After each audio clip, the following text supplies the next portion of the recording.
এটা কোন ধৰণৰ ভেলাঘৰ পতা হৈছে। মনৰ মাজত এটা দুখো চলি আছে। যখন আমাৰ মাজত জুবিন দা নাই, অলপ সংস্কৃতি চবৰে মনটো অলপ ভাগি পৰিছে।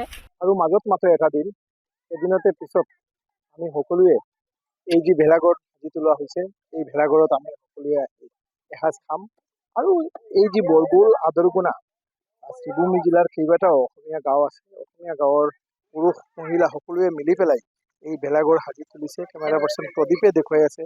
তেখেতসকলে যিমান সাধ্যৰে তেখেতসকলে এনেদৰে কেইবাটাও ঠাইত ভেলাঘৰ সাজি তোলে। আৰু এই যি ভেলাঘৰ, এই ভেলাঘৰত যিদিনীয়া উৰুকাৰ ভোজ সকলোৱে মিলি পেলাই এসাঁজ খায়। আৰু এই প্ৰথা প্ৰায় ৩০০ বছৰৰ পৰা চলি আছে। মানুহৰ আক্ৰমণত যেতিয়া হৈছিল সেই সময়ৰ পৰাই কিন্তু শ্ৰীভূমি জিলাৰ এই কেইখন অসমীয়া গাঁৱত যি পুৰুষ মহিলাসকল আছে, এইসকলে আহি তেখেতসকলে ভেলাঘৰ সাজি নিজৰ কৃষ্টি সংস্কৃতি বজাই ৰাখি চলিছে। মই পোনে পোনে গৈ ২ এগৰাকী মহিলাৰ সৈতে কথা পাতিম আৰু জানিবলৈ যত্ন কৰিম এইবেলি যিহেতু জুবিন গাৰ্গ আমাৰ মাজত নাই, তেখেতসকলে কেনে প্ৰতিক্ৰিয়া ব্যক্ত কৰে বা আগতে যেনেকৈ কৰিছিল ইয়াতকৈ অকণমান হ'লেও সেমেকাই গৈছে নেকি। কাৰণ হৈছে আমাৰ যি মৰমৰ জুবিন গাৰ্গ আছিলে, তেওঁ বৰ্তমান সময়ত নাই।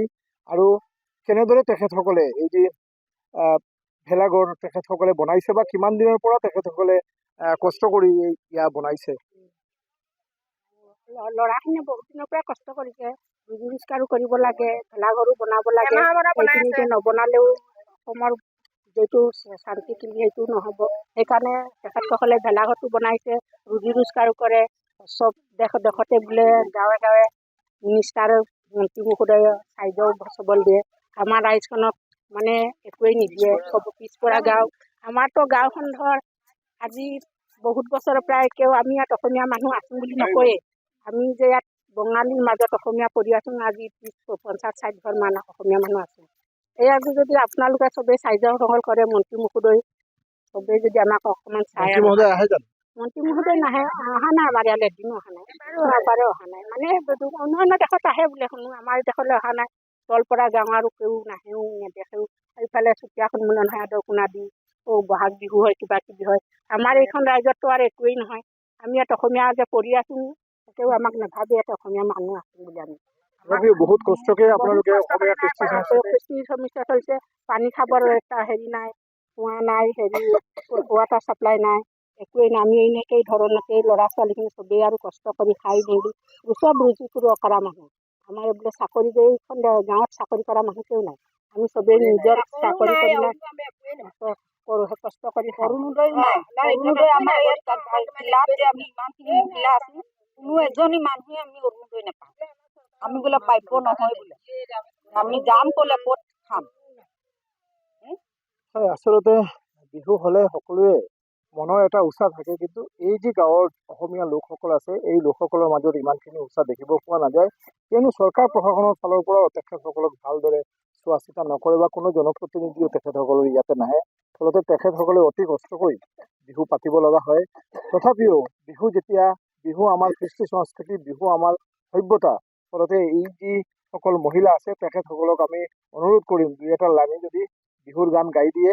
তথাপিও অতি দুখৰ মাজতো আমি আমাৰ বিহু পালন কৰি আছো। আৰু 2 এটা লানি গাই দিলে আমাৰ যি DY 365 দৰ্শকসকল আছে তেখেতসকলে অকণমান ভাল পাব। অতি কৈছে নেহৰ ঐ মুগাৰে ঐ কাটি কৈছে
ঐ বিন্ধিলে কলিয়া ঐ ভমৰা